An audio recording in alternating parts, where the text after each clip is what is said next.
When you live on the road in a 94 square foot van for years, people will always ask you about the places, the mountains, the beaches, the border crossings. But after thousands and thousands of miles and multiple continents, we've learned that the true magic of this lifestyle isn't just the scenery, it's the people. Today, we're looking back at the incredible fellow travelers, friends, and kindred spirits who became our tribe along the way. While we met countless friendly faces, this video is a special shout out to the ones we spent time with, crossed paths with, and shared a common travel style with. And for most of them, we still keep in touch with today. Yeah, there's almost a common bond among travelers that non-travelers may not always kind of completely understand, but certainly common grounds that we have. And before we even left the U.S., we were out on the coast of Oregon, and we met Rito and Sandra. Yeah. And it was a total surprise. They had this beautiful big red camper van. It was amazing. Yeah. And they gave us a little brief tour of it there in Bandon. And we actually bumped into them a couple times as they were traveling down the coast, and they were headed down the Pan American Trail. Yeah. And we even met them a second time down in Mexico. In San Cristobal, when we were all just hunkered down for the COVID shutdown, and we ended up going out to dinner with them and talking about future plans and all that kind of stuff. And it was the first time we had met someone else doing the same journey that we were. So there was an instant connection, especially during the lonelier times of COVID. Yeah. When we left them, they were still in Mexico. We kept in touch for a while on social media, but I think they had planned to try to settle down in Mexico for a little while, maybe do some work at a hostel or something. But man, those guys were awesome with one of the coolest rigs I've ever seen. Now, admittedly, the first part of our journey was during the pandemic, so there weren't that many travelers out there. We may have met a lot more along the way if it wouldn't have been the pandemic. But in Guatemala, we bumped into a young couple, Danny and Emily, and we were definitely on the same path with these guys and the same time frame during this. And we ran into them. We did Guatemala, Costa Rica, El Salvador, Panama, and we spent quite a bit of time with these guys and had some really cool adventures. You hiked a couple of volcanoes with them. Yeah. You lost the drone with them. Well, we walked on some beautiful beaches, and it was a time where our journey overlapped. As Snow said, COVID was going on, and it just made perfect sense to hang out with those guys. But when we decided to ship our van to Colombia, our paths kind of departed. And to be honest with you, we really don't know what they're up to today. Yeah, we lost track of those guys, just like you probably do with some of your friends in life. But some good memories on some beautiful beaches. One of my favorite there in Costa Rica, we were camping on the beach with those guys. So they had a big impact on our journey, especially through Central America. And then we got down to Ecuador. And to be honest with you, once we got to Colombia and into South America, by that time, a lot of the world was shut down and or just opening up. Yeah. So there really was not very many travelers along the road. And in Cuenca, Colombia. Yeah. No, Ecuador. Cuenca is in Ecuador. Now we got very lucky and met this woman. She had been following us on YouTube. And I had that dental emergency, and I put out a post and I said, hey, anybody around here in Ecuador that can get me into a dentist, I've got an issue. And Mary messaged me, got me hooked up with her dentist. We ended up meeting up with her in Cuenca. And what's cool about Mary is she had already done van life for a long time, and she had winded it down, and she was settling down in Cuenca as an expat. She's an American, but had chose to live down there and took us on a beautiful tour of her city. She took us to that restaurant where women that were victims of domestic violence could go and escape their dangerous home life, and it helped them. They had a restaurant, they cooked food. Oh, it was such a good day. The juice she took us to get. And we got to do a van tour of her van tour, which if I remember, I think the van's name was Trudy. Maybe I got that wrong. Anyway, she was a solo female van traveler, and as Snow said, settling down. But more importantly, she was a beautiful person. Yeah. And it was really nice to get to know her and to hang out with her. And she still follows us on YouTube. She comments every once in a while. We see her on Facebook on some of our stuff. And somewhere along the way, I can't remember when, but she sold her van and she has settled down. But we definitely were like-minded people with Mary. And speaking of beautiful, single female travelers, fast forward in our journey to Europe. In Scotland, we met Yemeni. A beautiful soul. And she had been following our journey and commenting and has been so supportive. And for those of you guys don't know, the beautiful souls who leave comments that inspire us, encourage us, support us, it just feeds our soul and kind of helps us through the tough times. Yeah. And she was one of those people, and we actually got to meet up with her in Edinburgh. We were kind of stressed on time, which I regret. I wish we could have spent more time with her, but we had those friends flying in that we had to pick up at the airport. But she came and she camped next to us there in the city. We got a tour of her van. It was an electrical van, which was so cool. Yeah. Completely stealth. You wouldn't know that she lived in this thing. It was a Ford van. Was it Ford? Whatever it was. It was epic. We went in there and she had just a beautiful style and spirit and aura about her. She made us those yummy sandwiches and we just got to spend several hours with her, and I wish it would have been more. Yeah. I do. And if we ever get back to Scotland, there will be more. So she was a special soul along our way. And now we're going to move to people that we may have kept in touch with a little bit more. Well, I also think that these were really kind of more full-time travelers, more international travelers, kind of cut even more from the same cloth as us. Yeah. And the first one that comes to mind is Mike and Geneva. And we met them during a very stressful time. We had some crazy flat tire on the coast of Argentina in the middle of nowhere. And again, I think we probably put out a bulletin on Facebook asking for help or local travelers or something, and they were there. And we had already been communicating with them, sharing tips along the way, which is common amongst van lifers or overlanders. We have Facebook groups that are specific to regions, and so you kind of already know who's in the area. Well, but it was Mike's birthday. Oh, yeah. So while we were working on getting our tire fixed, that's the first time we actually met up with them. And we went and we had a birthday dinner with them. And they're pet lovers too. They had their 2 little dogs with them, a nice rig, a camper truck rig. We camped with them somewhere else along the way in Chile, and we've just stayed in touch quite a bit. And one thing I want to say for them is when we were having that really, really hard time when we were stranded in Guinea and then with the big van breakdowns, man, they were there trying to figure out how they could support us anyway. Can we ship you parts? Can we go get parts? Can we help anything? And that's a really cool thing about the overlanding and van life community. What happened is we use iOverlander a lot, especially in the South American, Central American leg of our journey. And their sort of call sign was slow car, fast home, or slow car, fast home. We'll put it on the screen. Yeah. But we were always seeing their comments. They're really good about keeping Overlander up to date and giving good, accurate comments. So we learned to follow them, and then later we met them. Yeah. I think they still have a vlog or something. Yeah, they do. Travel blog. For all these guys, if we have information for them, we're going to be putting it here on the screen and down in the comments because they're epic people. They finished their South America journey. And they shipped, they bought a new rig. They didn't ship a vehicle to Europe. They bought a new rig over in Europe, and they're touring all of that. I believe they're in Ireland right now, and they're loving it. Yeah. So really cool people. Feel free to go follow any of these guys. They've got cool stuff going on.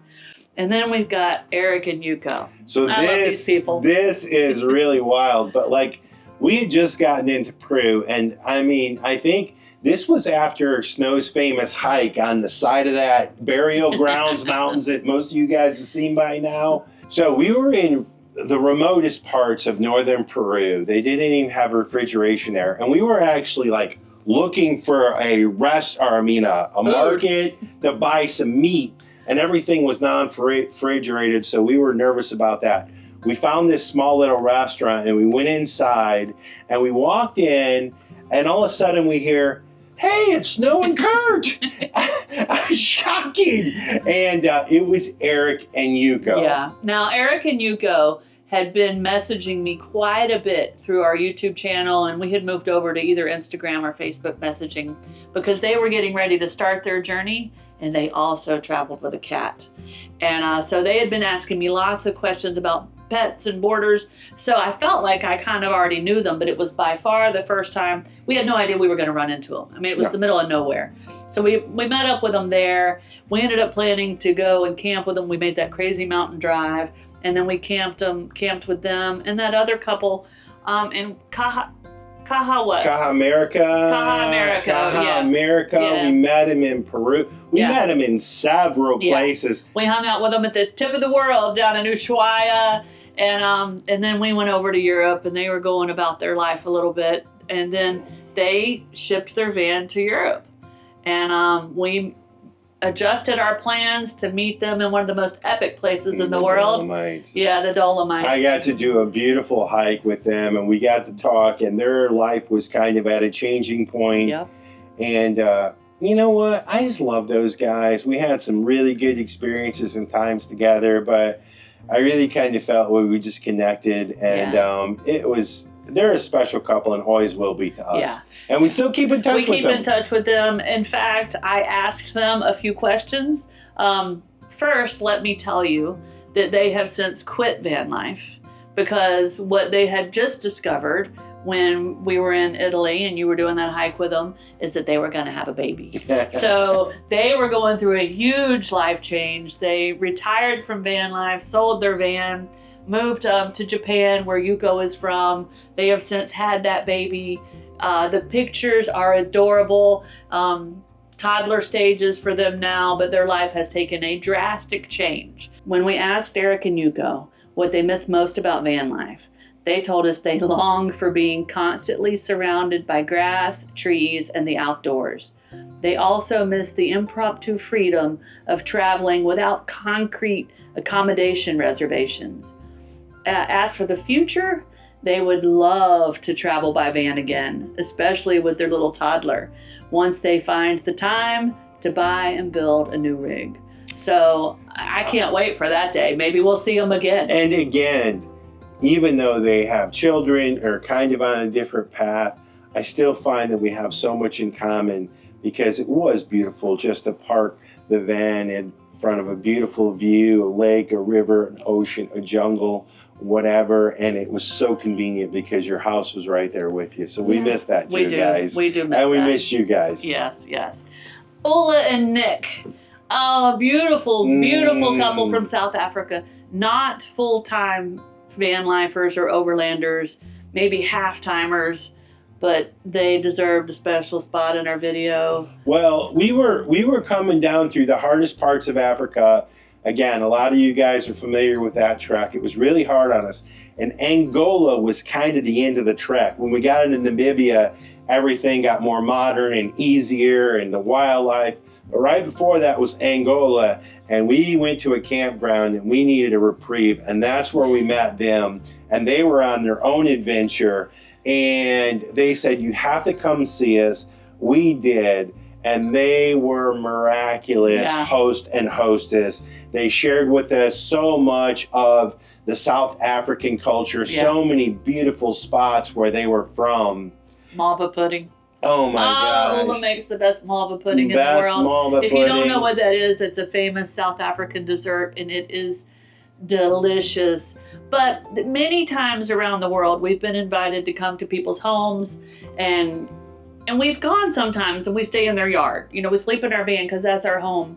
But when we got to Ola and Nick's, there was such a connection. We actually kind of moved into their house. We took the kitties in, the litter box in, everything in. They gave us a whole bedroom, and we were there for 5 or 6 days. Oh, they showed us so much about the culture in their local area. Yeah, The we met their Wales, friends. the abalone. We met some of their amazing friends. I mean, I have a life goal, and it's to see Nick and Ola again. Yeah. And whether that's in South Africa or whether they can figure out a way to get to America, either way, I would love to spend some more time with them. Beautiful people. Love them. Yep.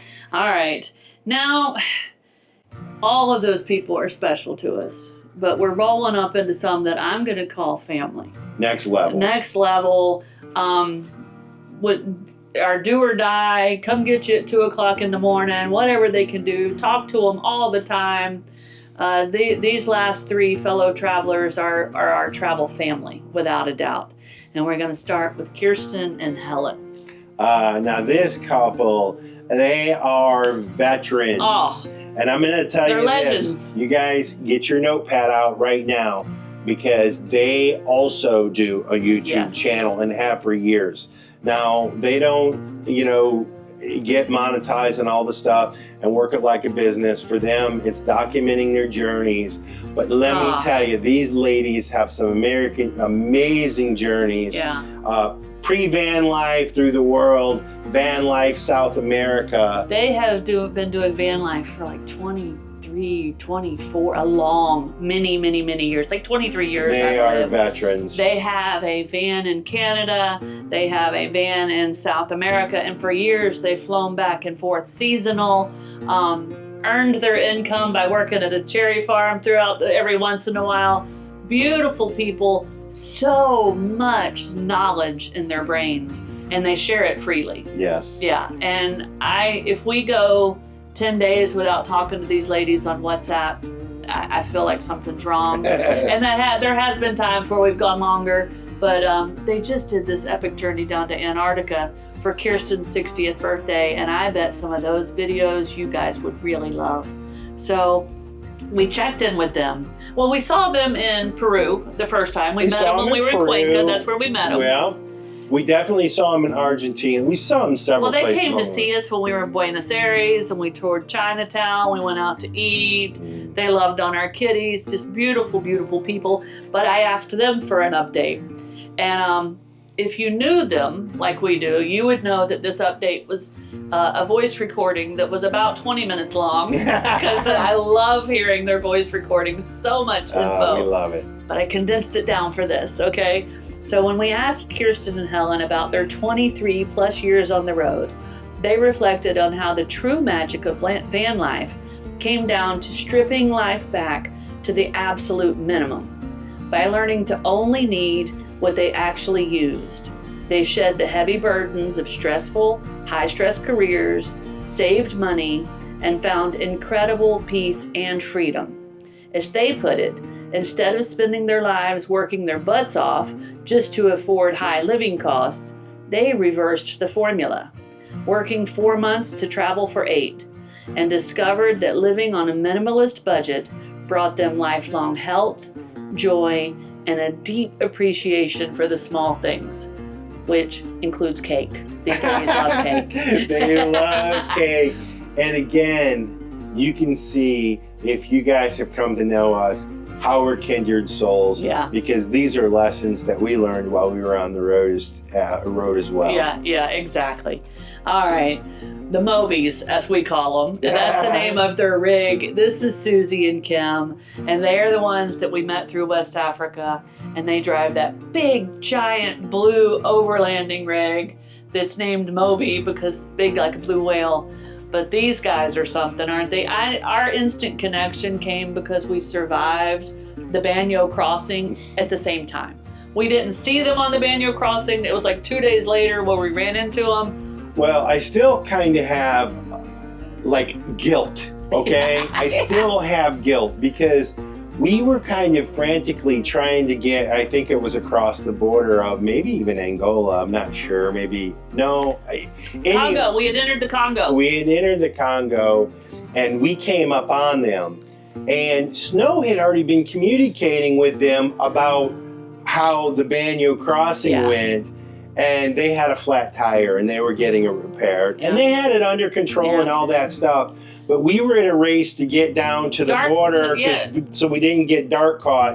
And we ended up leaving them before they had the tire off. And everything worked out fine and all that. But still, later on I was like, boy, we should have stayed there to make sure everything was okay. Yeah, we dropped the ball there. We did, but I'll tell you what, we love Susie and Kim. Yeah, so we saw them on the flat tire. A few days later, they saved us because we did get dark caught. Our campsite did not work out at all, and they had found one, and it was in this hidden field of tall grass, and he came out waving a flashlight to help us in, and they squeezed us in next to him.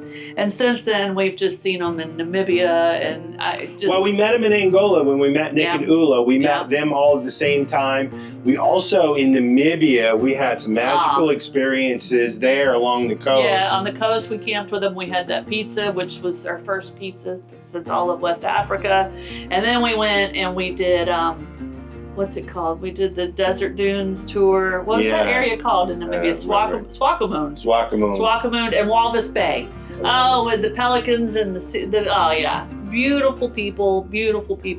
And what's exciting about them is, well, first, before that, I asked these guys a question because now they're in Mexico and they are so relaxed and chilled and loving it.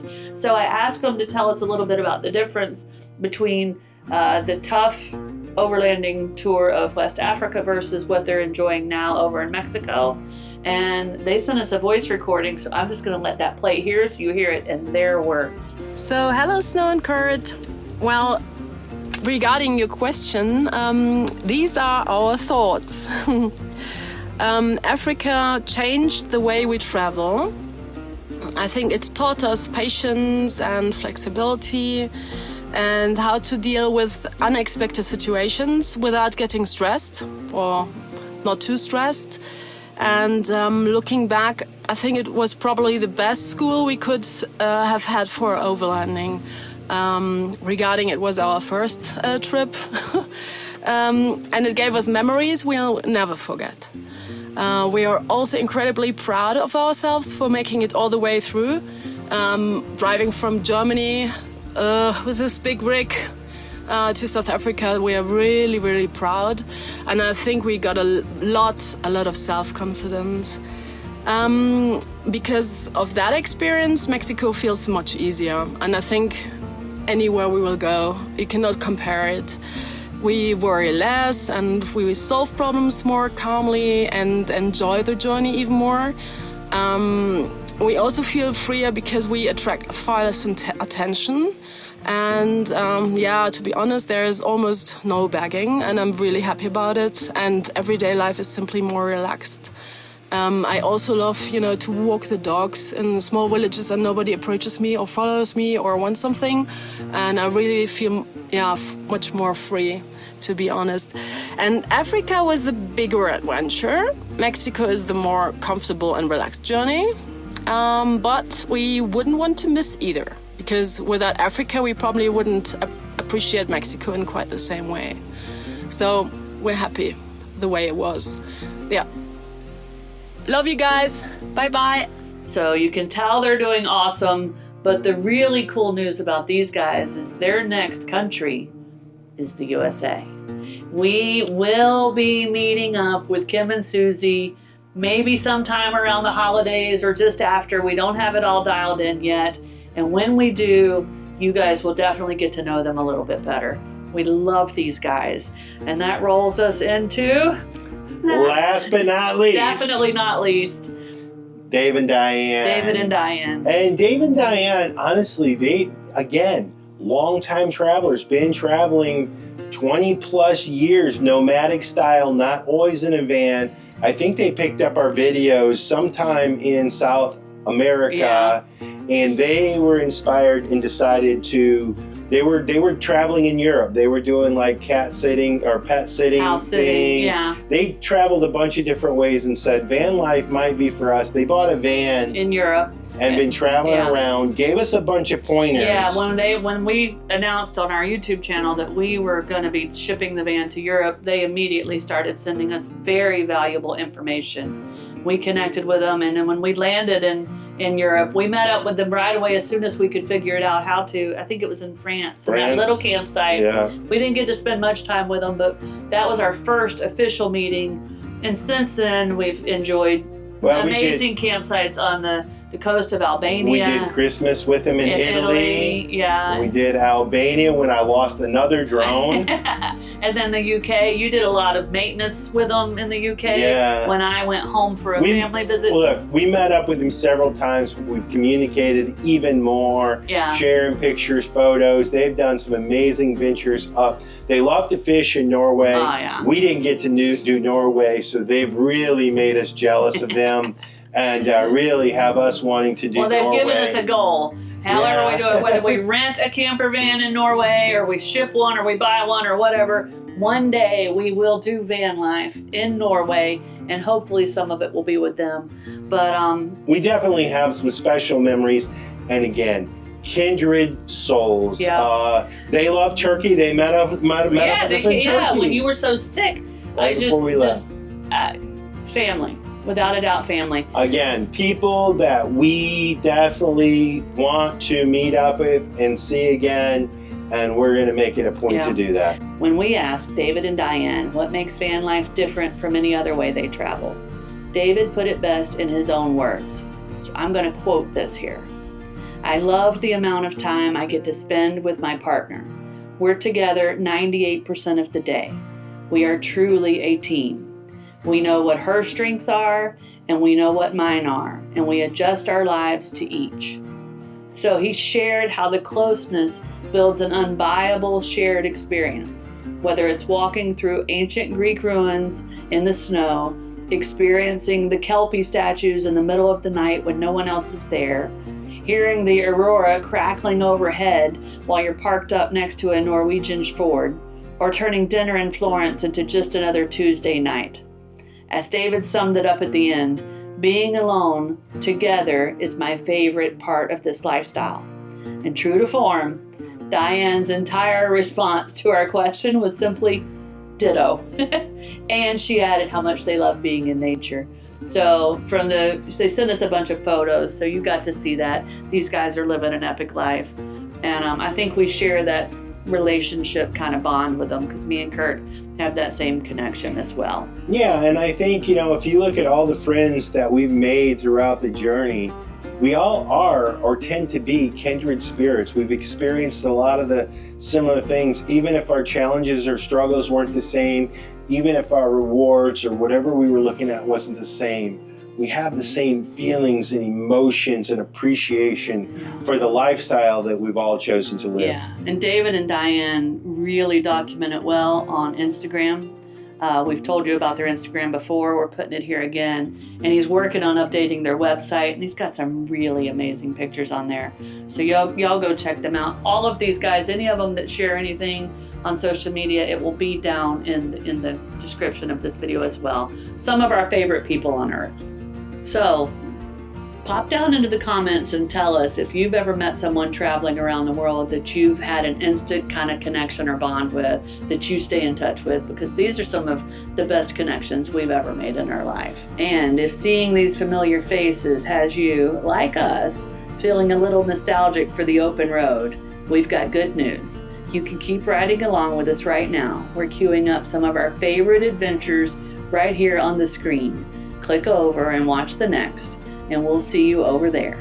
And with that, see you guys in a few days. Cheers, guys.